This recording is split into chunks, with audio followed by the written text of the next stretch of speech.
এবার আমি যখন চলে আসছি তখন আমাদের সবাইকে রাহুল এই কথাটা বললো যে তোমাদের সাথে হয়তো আর দেখা হবে না। তাছাড়া আরো বেশি পেইনফুল, আমি কিছুদিন আগে আমার হাজবেন্ডকে হারিয়েছি 22শে নভেম্বর 2025, মাত্র কয়েক মাস। তো ওই একটা আঘাত ট্রমার মধ্যে আছে। তারপর আবার একটা প্রিয় মানুষের চলে যাওয়া, তার সামনে গিয়ে তাকে ফেস করা, মানে তার ওই মৃত সবটাকে দেখা আমার পক্ষে সম্ভব। দেখো, সবার থাকা উচিত। আজকে শুধু আর্টিস্ট কেন, টেকনিশিয়ান একদম তাদেরও নিরাপত্তা থাকাটা উচিত, কারণ তাদেরও ফ্যামিলি। প্রোডাকশন হাউস থেকে এখনো আমরা কিছু জানি না, মানে আমি তো জানি না যে কি হবে পরবর্তীকালে, কিছু জানা নেই। কি করবো না করবো কিছু বুঝতে পারছি না, মাথা কাজ করছে না।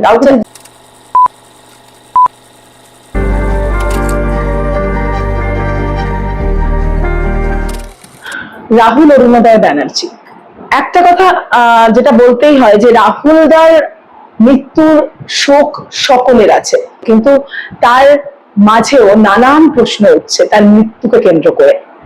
এতদিন তেমন ভাবে কিছু বলতে চাননি, প্রথমবার ক্যামেরার সামনে সমাজশ্রী দি আমাদের সঙ্গে আছেন।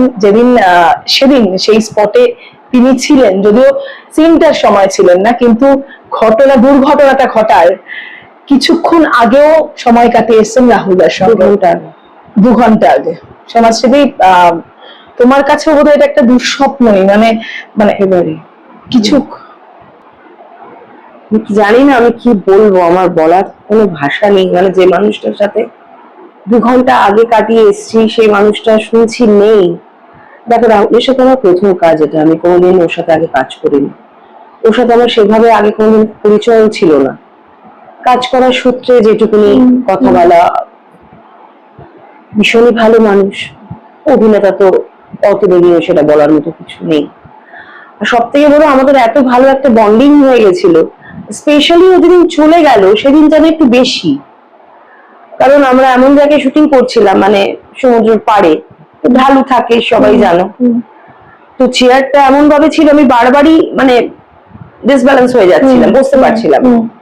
তো রাহুল দুবার ওর চেয়ার থেকে উঠে গিয়ে, সমাধি তুমি ওঠো তো, তুমি আমার চেয়ারে বসো, আমি রোগা আছি, আমি এটাই বসছি, তোমারটাই বসছি, তুমি আমার চেয়ারটায় বসো। দুবার এটা করেছে। তারপর আমরা একসাথে কত ছবি তুলেছি, ভিডিও করেছি, কোনোদিন করি না কিন্তু, এতদিন শুটিং করেছি কোনোদিন করিনি, প্রথমবার। এবং আমাদের আগের দিনও যে আমরা শুট করেছি সেদিনও করিনি, কোনো ভিডিও না, ছবি না, কিচ্ছু না। সেই দিন আমি জানি না, হয়তো এটাকেই বলে নিয়তি, একসাথে ছবি তুললাম, ভিডিও করলাম। এবার আমি যখন চলে আসছি তখন আমাদের সবাইকে রাহুল এই কথাটা বললো যে তোমাদের সাথে হয়তো আর দেখা হবে না। মানে ও এই সেন্সে কথাটা বলেছিল যে আমরা তো শুটিং করে সব চলে যাচ্ছি কলকাতায়, আর ওরা তো মানে শুটিং শেষ করে হোটেলে আসবে, সেই সন্ধ্যাবেলা কখন আসবে, তারপর ওদের পরের দিন শুট করে ওদের ফেরার কথা। সেদিন ফেরার কথা ছিল না, ওদিন ফেরার কথা ছিল, যতদূর আমি জানি পরের দিন ওদের ফেরার কথা। তো আমাদের সবার টাকা হয়ে গেছে, আমরা সবাই যে যার মতো বেরিয়ে গেছি। তো বেরিয়ে যাওয়ার অনেকক্ষণ পর একটা ফোন এলো যে ওখানে একটা অ্যাক্সিডেন্ট মতো হয়েছে, একটা মিস আপ হয়েছে। তখন অব্দি আমরা জানি না যে কি হয়েছে। গাড়িতে আমরা তো কলকাতার দিকে আসছি, কারণ সবারই দেখো কলকাতায় ফেরার, সবারই বাড়ি ফেরার তারা, সবারই তো ফ্যামিলি আছে একদম। তো আমরা আসছি, তারপর আরো অনেকক্ষণ পর আমরা আবার একটা ফোন এলো, তখন আমরা জানলাম যে রাহুল আর নেই। যেটা আমরা কেউ মানতে পারিনি, আমরা অসম্ভব, এটা হতেই পারে না, কি করে সম্ভব, এই মানুষের সাথে 2 ঘন্টা আগে কাটিয়ে এলাম, নেই মানে যে কি। যাই হোক, তারপর তো আস্তে আস্তে সবারই জানতে পারলাম যে খবরটা সত্যি, যে বিশ্বাস হচ্ছিল না কারোর, কিছুতেই। আমি মানে 2 দিন ধরে তো পুরো ট্রমা, মানে মানতে পারছি না এটা। ইভেন আমি আমার ছেলে মেয়ের সঙ্গে দেখা করতে যেতে পারিনি, আমি আমার ফ্ল্যাটে আলাদা, আমি পুরো 2 দিন একা কাটিয়েছি। এবং মানে ফেসবুক দেখছি আর কেটে যাচ্ছে যে এটা কি করে সম্ভব, এটা একটা মানুষ এভাবে, যে যার সাথে আমার এত মানে আলাপও নেই, কিছুই নেই, তাও একটা মানুষের চলে যাওয়াটা, এটা তো আর তাছাড়া আরো বেশি পেইনফুল, আমি কিছুদিন আগে আমার হাজবেন্ডকে হারিয়েছি, 22শে নভেম্বর 2025, মাত্র কয়েক মাস। তো ওই একটা আঘাত, ট্রমার মধ্যে আছে। তারপর আবার একটা প্রিয় মানুষের চলে যাওয়া, তার সামনে গিয়ে তাকে ফেস করা, মানে তার ওই মৃত সবটাকে দেখা আমার পক্ষে সম্ভব না, আমি পারবো না। বুঝতে পেরেছি, যেহেতু এরকম একটা ঘটনা তোমার মানে তার সাথে যদি আমি না কাটাতাম তাহলে হয়তো পারতাম যেতে, কিন্তু যেহেতু তার সাথে আমি 2 ঘন্টা আগে কাটিয়ে এসছি, আমার পক্ষে তার সামনে গিয়ে দাঁড়ানো, তাকে দেখা সম্ভব হয়নি, পারিনি।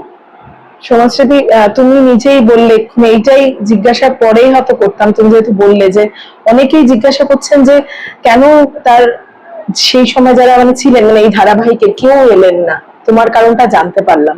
তুমি কি অন্য কারণ জানো? না, আমি অন্য কারোর সাথে আমার কোনো কথা হয়নি, কারণ কাকে ফোন করব, কি জিজ্ঞেস করব, কি বলবো, আমি তো নিজেই সেই মেন্টাল, সেই মানে স্ট্যাটাসে আমি নেই যে আমি কাউকে কোনো উত্তর দেবো, তো আমি কাকে কি জিজ্ঞেস করবো। তোমরা সেদিন কারা কারা কলকাতায় ফিরেছিলে? আমি যতদূর জানি, আমি, ভাস্কর, পায়েল, আমরা এক গাড়িতেই ছিলাম। আর আরেকটা গাড়িতে অম্বরীশ, রাজন্যা, সিদ্ধার্থ, ওরা ছিল। তো আমরা সবাই বেরিয়ে গেছি, আমরা কেউই ছিলাম না। শুধু বোধহয় শ্বেতা এবং সিদ্ধার্থ, রাহুল আর আরেকজন যে সিদ্ধার্থ, যার সাথে অতটা আলাপ নেই, জানি না, ও ছিল। একটা কথা সমাজসেবী, যেহেতু বললে 2 ঘন্টা আগেই তার সঙ্গে রাহুলদার কোনো শারীরিক অবস্থায় ঠিক না, মানে একদম ফিট ছিল, একেবারে সুস্থ সবল ছিল। আমরা কিছু জায়গাও দেখছিলাম যে হাসাহাসি করছেন, হ্যাঁ, আমরা গল্প করছি, আড্ডা মারছি, ছবি তুলছি, যেমন হয় আর কি আউটডোরে গেলে। কে জানবে যে এরকম একটা, কারো জানা না। তোমরা কেউ সমুদ্রে নামো নিশি না, আমরা কেউ মানে পাও ভেজাইনি, মানে আমি তো ভেজাইনি, এবং আমাদের সাথে আমরা যারা ছিলাম সব তো দেখাই যাচ্ছে যে আমরা ছদ্মবেশে ছিলাম। তো আমরা পারি শুট করেছি, আমরা কেউ জলে পাও মানে চোবাইনি। একটা কথা সমাজসেবী, যেহেতু এই জায়গাটায় ছিলে, নানান প্রশ্ন যেহেতু উঠছে, তাই এই সময়ে তোমাকে একটা কথা জিজ্ঞাসা করছি যে অনেকেই বলছেন যে ওই জায়গাটা বিপজ্জনক ছিল, মানে সমুদ্রে নামাটা। তোমরা কি আশেপাশে টুরিস্ট দেখছিলে, মানে কেউ সমুদ্রে নামছিল?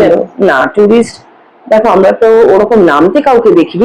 টুরিস্ট তো প্রচুর, মানে সি বিচে যেটা হয় যে একটা জায়গা বিপজ্জনক থাকে, তো সেইটা কি দেখছি যে কেউ সমুদ্রে নামছিল কিনা? খেয়াল করিনি, দেখিনি ওরকম, সেটা শুটিং এর মাঝে? না দেখি। আর তোমার যেটা ওখানে, মানে তুমি যেটা বলছিলে যে রাহুলদার সঙ্গে এই যে শেষ কথাটা, তোমার নিশ্চয়ই বারবার মনে পড়ছে যে কেন এই কথাটা বললো, মানে এই কথাটা এতটা সত্যি হয়ে যাবে যে তোমাদের সাথে আর দেখা হবে না। মানে এইটা একটা অন্য হিসেবে বলে, একটা মানুষটা বলেছে একটা হিসেবে যে তোমাদের সাথে মানে হোটেলে আর দেখা হবে না, সেই কলকাতায় গিয়ে দেখা হবে, কিন্তু সেটা যে আর দেখাই হবে না, সেটা ভাবতে পারোনি। তুমি প্রযোজনা সংস্থার সঙ্গে যোগাযোগ করেছিলে? কারণ তুমি যেহেতু বললে যে ঘটনাটা তোমার জীবনে ঘটেছে, পুরো সংসারের দায়িত্বটা তোমার উপর এখন। এবং ধারাবাহিকের ভবিষ্যৎ অনিশ্চিত, যা আমরা এখনো বুঝতে পারছি, কেউ কিছু বলছেন না। সেক্ষেত্রে তোমার ক্ষেত্রে তো একটা, একজন শিল্পী হিসেবে, মানে সেটাও তো একটা সিরিয়াল যারা আমরা করি বা ফিল্ম যারা আমরা করি, আমাদের সাথে তো শুধু আমরা শিল্পীরা জড়িত থাকি না, পুরো মানে অনেকে জড়িয়ে থাকে, সবারই রুজি রুটি এটার উপরেই থাকে। স্পেশালি আমার তো তাই, আমি আর কারোর আমি অতটা জানি না, বাট আমি আমার কথা বলতে পারি, আমার তো এটাই রুজি রুটি। তো এতেই আমার সংসার চলে। আমার হাজবেন্ড নেই, আমার হাজবেন্ড মারা গেছে, পুরোটাই আমার কাঁধে, আমাকে চালাতে হয়। এবং প্রোডাকশন হাউস থেকে এখনো আমরা কিছু জানি না, মানে আমি তো জানি না যে কি হবে পরবর্তীকালে, কিছু জানা নেই। কি করবো না করবো কিছু বুঝতে পারছি না, মাথা কাজ করছে না। কাউকে জিজ্ঞেস করার মধ্যেই বোধহয় কি বলবো, কি জিজ্ঞেস করবো, কিছু বুঝতে পারছি না। আচ্ছা, তুমি কি জেনেছিলে, মানে কি ঘটেছিল একটু যদি তোমাদের কাছে, কি বা এখন কি জানো? আমরা শুধু যেটা শুনেছিলাম যে জলে ওরা নেমেছিল, মানে কিছু যে দৃশ্য হয়তো ওদের ছিল, যেটা আমাদের জানা না, আমরা জানি না। তো তখন নাকি শ্রেতার নাকি পা স্লিপ করে যায়, নাকি জলে পড়ে যায়। রাহুল নাকি ওকে সেভ করতে গেছিল, যতদূর আমার শোনা, সঠিক আমি জানি না। তো তখন নাকি জলের স্রোতে ওকে টেনে নিয়ে যায়। তারপর আমাদের টেকনিশিয়ানস ভাইরা অনেকে ঝাঁপিয়ে পড়ে ওকে বাঁচাবার জন্য, শেষ রক্ষা হয়নি। যতটুকু আমি শুনেছি। একদম, তুমি তো ছিলে না, সেটা আমি জানি না, কারণ আমি ছিলাম না, ছিলে না, তো কিছু বলাটা আমার তো উচিত নয়। একদম। এবং তুমি মানে যতটুকু যতটুকু জানি শুনেছি ওটাই বলছি। আমরাও বিভিন্ন জায়গা থেকে আসলে বিভিন্ন রকম শুনছি। একটা কথা জিজ্ঞাসা করবো, স্ক্রিপ্ট তো জানো যে কতটা কি বাকি, তুমি কি জানতে এটা সমাজসেবী যে আর কতক্ষণ স্ক্রিপ্ট বাকি ছিল, মানে আর কতটা শুট বাকি ছিল? না, খুব বেশি ছিল না, খুব অল্প, মানে পোর্শনই ওদের বাকি ছিল। মানে ও জাস্ট ভয় দেখাচ্ছে, ওকে জলে মানে একটুখানি নেমে, ধরো এই পা অব্দি নেমে ও রাহুলকে দেখাচ্ছে যে ভয় দেখাচ্ছে। রাহুল ওকে মানে যাবে যে ওখানে গিয়ে ওকে খুঁজতে যাবে, ও জলের এরকম ঝাটকা দেবে চোখের মধ্যে দিয়ে, রাহুল যেমন হয় আর কি এরকম চোখ সরাবে, ও পালিয়ে যাবে, ও পালিয়ে আমাদের কাছে চলে আসবে। রাহুল ওকে খুঁজে পাবে না। সামান্য একটা সিন, এই একটা সিনই বাকি ছিল, একটা একটা পোর্শন বাকি ছিল, মানে ওটাই বলেছেন যে একটাই সিন বাকি ছিল, ওটাই শুনছিলাম, ওটাই সব হয়ে গেছিল। তোমাদের আমাদের পুরোটা কমপ্লিট। আচ্ছা, কমপ্লিট হয়ে গেছে। দীনাদি একটা জায়গায় বলেছেন যে রাহুল দা মানে একটা সিন নিজে করতে চান, মানে আবার পরিচালক বলেছেন যে একটা সিন বাকি ছিল, ঠিক তুমি যেটা বললে। এবার আমি একটা কথা জিজ্ঞাসা করি, যেহেতু খুব অল্প দিনেরই আলাপ, শুটিংটাও বেশি দিনের নয়, রাহুল দা কি এরকম মানে আমি আরেকটু মানে এই সিনটা আমি ঠিক করে দিতে চাই, এটা কি শিল্পীরাই চাই, মানে এটা কি করতে পারবো? হ্যাঁ নিশ্চয়ই, কারণ এই বেটারমেন্টটা তো আমরা সবাই চাই, যে আরেকটু বেটারমেন্ট। ধারাবাহিকের ক্ষেত্রে তো সময়টা খুব কম থাকে, কিন্তু যেহেতু এটা আউটডোর, আর কোনো সিন আসবে না, ওই চাপটা নেই যে আবার আরেকটা সিন আসবে বা কিছু। আর আমাদের পুরো পোর্শনটাই হয়ে গেছিল। এবার কি হয়েছিল না হয়েছিল আমি বলতে পারবো না, মেবি, আই ডোন্ট নো। তোমরা যখন শুট করছিলে আশেপাশে নুবিয়া যারা থাকেন বাঁচানো, সেরকম কেউ ছিলেন? মানে সেটা দেখে আমি দেখিনি, বলতে পারবো না। যেহেতু জলের কোনো ব্যাপারই ছিল না, যেন জিজ্ঞাসাও করিনি, জানিও না। বুঝতে পেরেছি। তোমাদের আমাদের নামা থাকতে হতো নিশ্চয়ই জিজ্ঞেস করতাম, যে কারণ আমি জলে ভয় পাই, বিশাল ভয় পাই।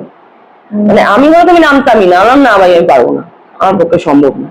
কারণ আমার জলে একটা ট্রমা আমার আছে, কারণ আমি ছোটবেলায় ডুবে গেছিলাম, তো সেই জন্য আমার একটা ট্রমা আছে জলে। তো তাছাড়া কেউ ছিল কিনা আমি সত্যিই জানি না। যাই হোক, এই সময় অনেক কথা জিজ্ঞাসা করলাম, সমাজসেবী তাও সময় দিলে, আমি জানি সেই মানসিক অবস্থাতেই নেই।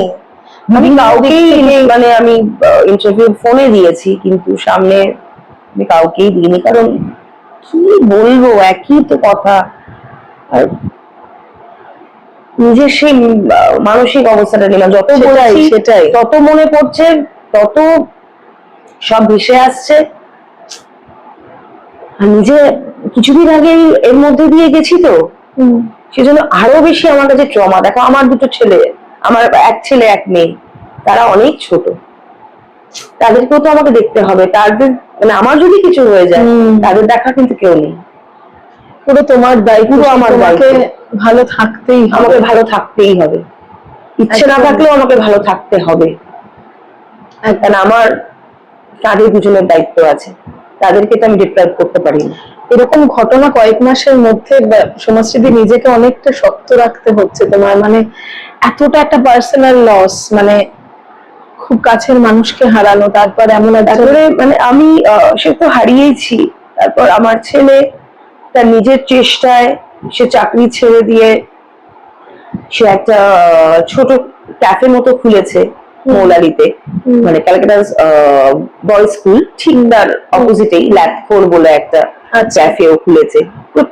মানে পুরোটাও নিজের চেষ্টায়, আমার বিন্দু মাত্র কোনো সাহায্য তাকে নেই।